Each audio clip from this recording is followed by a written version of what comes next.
Hello વિદ્યાર્થી મિત્રો, સ્વાગત છે તમારું ફરી એકવાર આપણી એલઆરડી કોન્સ્ટેબલ મોક ટેસ્ટમાં. ઓકે, આજે આપણે થોડું વિસ્તારથી વાત કરવાના છે આપણા ભારત અને ગુજરાતના મોસ્ટ ઇમ્પોર્ટન્ટ ક્વેશ્ચનો જે તમને એક્ઝામમાં જોડકા સ્વરૂપે અથવા તો ફેક્ટ રીતે પૂછાતા હોય છે. ઓકે, તો શોર્ટકટ ટ્રીક આપણે ફટાફટ સ્ટાર્ટ કરીશું.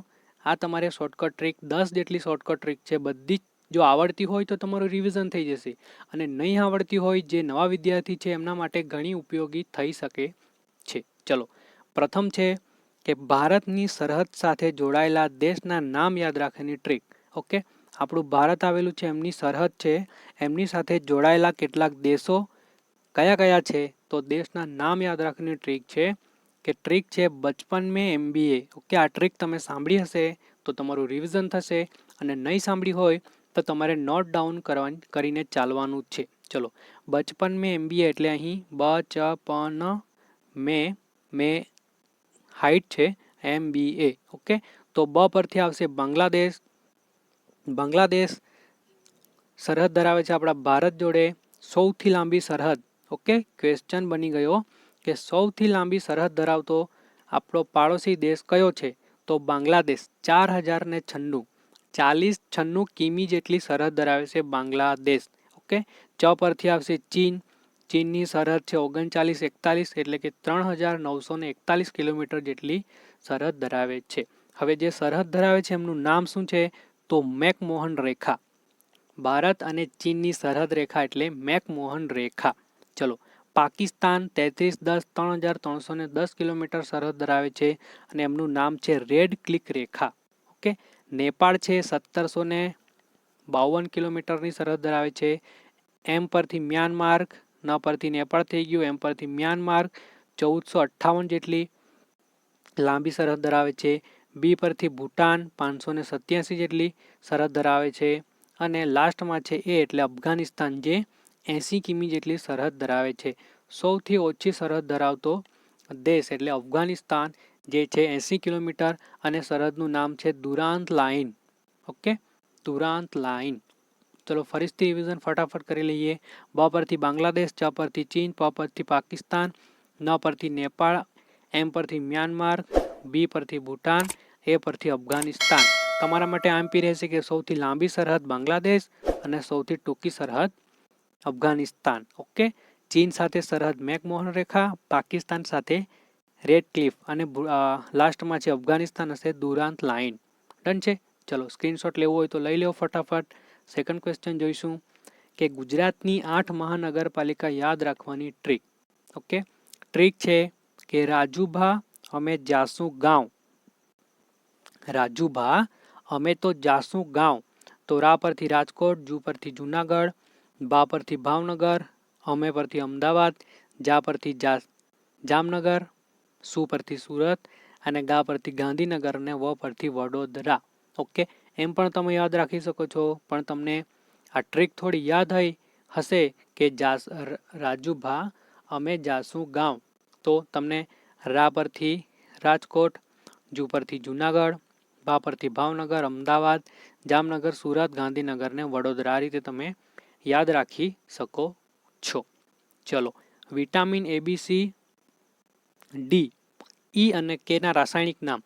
રાસાયણિક નામ મોસ્ટ પૂછાતા હોય છે, તો આપણે મોસ્ટ 5 રાસાયણિક નામ લીધા છે, ABCD અને ઈ અને કે. તો એ પરથી છે તમારું રેટાનિલ. ઓકે, રેટિનાલ ર. પ્રથમ તમે ટ્રીક સાંભળો કે રથ એક ટ્રોફી. ઓકે, ટ્રીક છે રથ એક ટોફી, એટલે ર પરથી રેટિનાલ. એનું રાસાયણિક નામ છે રેટિનાલ. બીનું રાસાયણિક નામ છે થાઇમિન. આ એક્ઝામમાં પૂછાઈ ગયેલું છે કે બીનું રાસાયણિક નામ શું છે તો થાઇમિન. સી એટલે કે એસ્કોબ્રિક. ઓકે, સીનું રાસાયણિક નામ એસ્કોબ્રિક. અને ડીનું ક પરથી યાદ રાખવાનું છે કેલ્સીફેરોલ. ઓકે, ડીનું રાસાયણિક નામ છે કેલ્સીફેરોલ, અને ઈનું રાસાયણિક નામ છે ટોકોફેરોલ. યાદ રાખવાનું છે, ઈનું રાસાયણિક નામ છે ટોકોફેરોલ. અને લાસ્ટમાં છે કે એટલે કે ફિલિકવિવોન. ઓકે, ફિલિકવિવોન. કેનું રાસાયણિક નામ છે ફિલિક વિવોન. અહીંથી તમારે મોસ્ટ યાદ રાખવાનું છે. એનું રાસાયણિક નામ રેટિનાલ, બીનું રાસાયણિક નામ થાઇમિન અને ડીનું રાસાયણિક નામ કેલ્સીફેરોલ. ઓકે, મોસ્ટ આઈએમપી છે, તમારે બધા જ નામ યાદ રાખવાના છે. ચલો, અરબ સાગરને મળતી નદીઓના નામ યાદ રાખવાની ટ્રીક. આપણા અરબ સાગરને ટોટલ 4 નદીઓ મળે છે. તો આ 4 નદીઓને યાદ રાખવાની ટ્રીક છે કે સમાનતા. ઓકે, બધી જ નદીને સમાનતા આપવાની છે. જે 4 નદી છે ને એમને આ રીતે તમે યાદ રાખી શકો. તો સમાનતા એટલે સમરથી સાબરમતી, મ પરથી મહી, ન પરથી નર્મદા અને તા પરથી તાપી. હવે તમારે જોડે જોડે યાદ રાખવાનું છે સાબરમતી નદીનું પ્રાચીન નામ છે સાબરમતી નદી. ઓકે, મહી નદીનું તમે નામ મને કોમેન્ટ બોક્સમાં જણાવો. અને મહી નદી એકમાત્ર એવી નદી છે જે કર્કવૃતને 2 વાર ઓળંગે છે. ભારતની એકમાત્ર નદી જે કર્કવૃતને 2 વાર ઓળંગતી હોય એવી નદી કઈ? તો આપણી મહી નદી.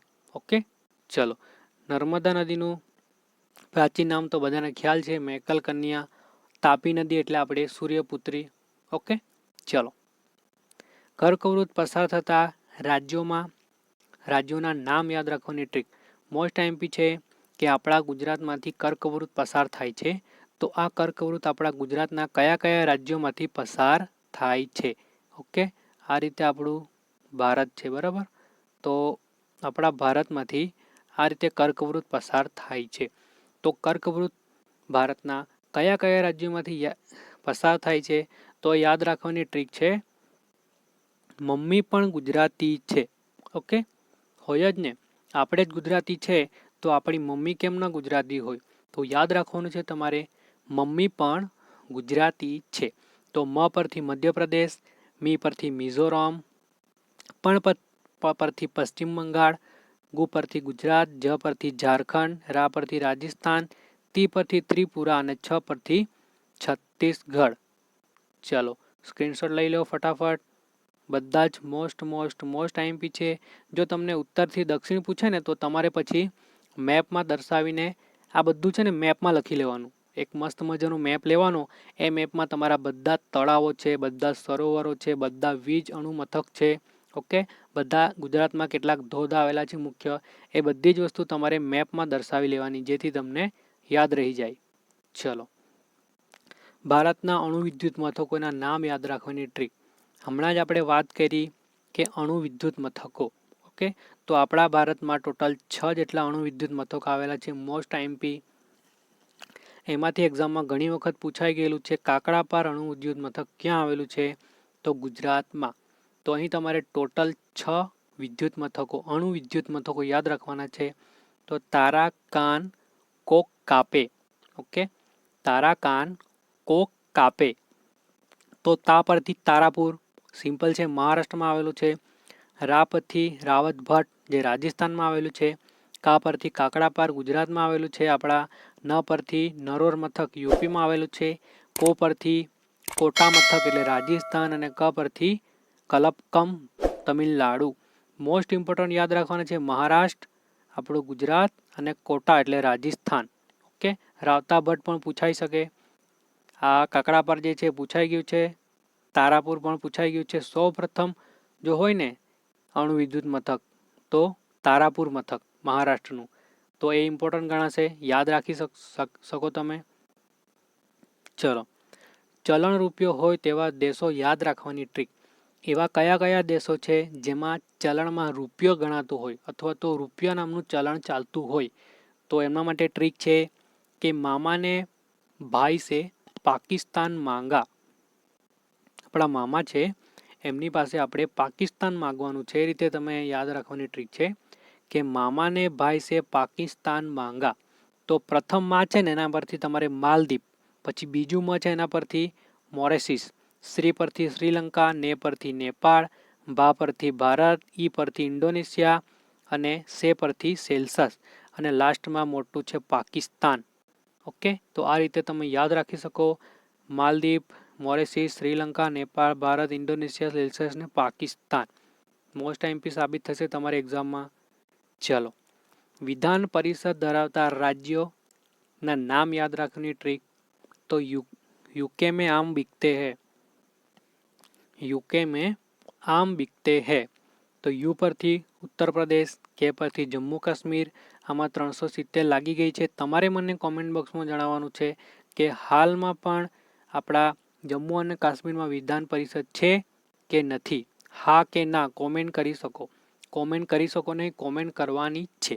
ચલો, તો યુ કે એટલે યુ પરથી યુપી, ઉત્તર પ્રદેશ, કે પરથી જમ્મુ કાશ્મીર. હવે આ પરથી આંધ્રપ્રદેશ, મ પરથી મહારાષ્ટ્ર, બી પરથી બિહાર, ક પરથી કર્ણાટકા અને તે પરથી તેલંગાણા. ઓકે, યાદ રાખવાનું છે તેલંગાણા. ચાલો, દિલ્હી પર શાસન કરનારા વંશોના નામ યાદ રાખવાની ટ્રીક. આપણું જે દિલ્હી સલ્તનત થઈ ગયું, તો દિલ્હી સલ્તનત પર ક્રમ વાઇઝ શાસન કરનારા વંશો, તો વંશ કયા કયા હતા, તો એ યાદ રાખવાની ટ્રીક તમારે અહીં યાદ રાખવાની છે કે જીકે ટ્રીક કો સલામ. મસ્ત મજાની ટ્રીક છે કે તમારે સલ્તનતના જે ક્રમશઃ વંશજો છે એમને યાદ રાખવાનું છે કે જીકે ટ્રીક કો સલામ. તો અહીં તમારે જે કેપિટલ છે ને જી કે પછી ટી છે, ઓકે, પછી છે બીજું એસ, એલ ને એમ. તો જી પરથી ગુલામ વંશ, પછી કે પરથી ખિલજી વંશ, ટી પરથી તુગલક વંશ, એસ પરથી સૈયદ વંશ, એલ પરથી લોધી વંશ અને લાસ્ટમાં છે મુઘલ સલ્તનત. ઓકે, યાદ રાખવાનું છે મુઘલ સલ્તનત એટલે બાબર આઝમ આવી જાય આપણો પાકિસ્તાનનો. હાલમાં જ બહુ ખરાબ રીતે આપણે હાર્યા હતા. ઓકે, તો બાબર આઝમને યાદ રાખવાના છે.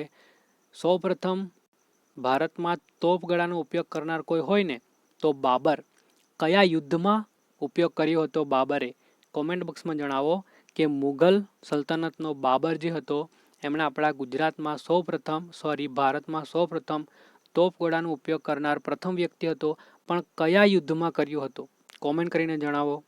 ચાલો, વોઠામાં મળતી 7 નદીઓના નામ યાદ રાખવાની ટ્રીક. ઓકે, વોઠામાં જે મળે છે 7 નદી, તો એ 7 નદીને યાદ રાખવાની ટ્રીક છે કે હા સામે માવા ખાશે. હા સામે માવા ખાશે. તો હા પરથી હાથમતી, સા પરથી સાબરમતી, મે પરથી મેસુઓ, મા પરથી માઝમ, વા પરથી વાત્રક, ખા પરથી ખારી અને સે પરથી શેરડી. આવા બધા ક્વેશ્ચનો છે ને તમને જોડકા સ્વરૂપમાં પૂછાશે. ઓકે, કારણ કે 2 કલાકનું પેપર થઈ ગયું છે, તો જોડકા સ્વરૂપે પૂછાવાની સંભાવના ઘણી વધી ગઈ છે. તો આ ટ્રીક તમને આઈ હોપ ઉપયોગી થશે. જેમને ખબર છે એમનું રિવિઝન થઈ ગયું હશે, અને નથી ખબર એમણે બધાના સ્ક્રીનશોટ લઈને પોતાની નોટબુકમાં નોટ ડાઉન કરી લેવાનું છે. ઓકે, ચલો, તો thank you for watching. Fact base પર પૂછાતું આપણે જોઈ લઈએ કે ભારતમાં જે હાલમાં ચલણી નોટો આવી છે ને એમના પર ચિત્રો, કઈ કઈ નોટો પર કયા કયા ચિત્રો આવેલા છે, તો એ તમારે યાદ રાખવાનું છે કે 10 રૂપિયાની નોટ પર કોણાર્કનું સૂર્ય મંદિર, 20 રૂપિયાની નોટ પર ઇલોરાની ગુફા. અહીં તમે કઈ રીતે યાદ રાખી શકો? આ કોણાર્કનું સૂર્ય મંદિર તો ફેક્ટ છે, 10 રૂપિયા તો બધા જ વાપરતા હોય છે. હવે જ્યારે પણ તમે 10 રૂપિયા હાથમાં લો ને તો એમ ફરાવીને 2-3 વાર એમ આજુબાજુ પલટાવીને જોઈ લેવાનું, તો કોણાર્કનું સૂર્ય મંદિર હશે. પછી તમારે 20 રૂપિયાની નોટ પર યાદ રાખવાનું છે કે 20 રૂપિયાની નોટ ખાલી 20 રૂપિયાની ટિકિટ હોય છે ગુફામાં જવા માટે. એટલે આપણે ગુફા જોવી હોય તો 20 રૂપિયાની ટિકિટ હોય છે આપણા પર. તો ઇલોરાની ગુફા એટલે 20 રૂપિયાની નોટ. ઓકે, હમ્પીનું રથ એટલે 50 રૂપિયાની નોટ. તમે રથમાં બેસવા માંગો છો તો રથમાં બેસવા માટે 50 રૂપિયાની ટિકિટ લાગે છે. તો યાદ રાખી શકો તમે કે હમ્પીનું રથનું જે ચિહ્ન છે એ આવેલું છે 50 રૂપિયાની નોટ પર. ઓકે, ચલો, રાણકી વાવ 100 રૂપિયાની નોટ પર આવેલી છે રાણકી વાવ. ઓકે, તો રાણકી વાવ જોવાની ટિકિટ છે તમારે 100 રૂપિયા. ઓકે, સાંચીનો સ્તૂપ તો 200 રૂપિયા હોય તો તમે સાંચીનો સ્તૂપ જોઈ શકો. અને લાસ્ટમાં 2 વધે છે. દિલ્હીનો લાલ કિલ્લો જોવા માટે આપણને 500 રૂપિયા ખર્ચવું પડે, અને મંગળયાન પર જવા માટે 2000 રૂપિયાની નોટ આપણને જોઈએ તો મંગળયાન એટલે મંગળયાન આવેલું છે 2000ની નોટ પર. તો આ રીતે તમે સિમ્પલ ભાષામાં યાદ રાખી શકો છો. તો મળીએ છીએ બીજા મોસ્ટ ઇમ્પોર્ટન્ટ ક્વેશ્ચન લઈને. થેન્ક યુ ફોર વોચિંગ વિદ્યાર્થી મિત્રો. જય હિન્દ, જય ભારત.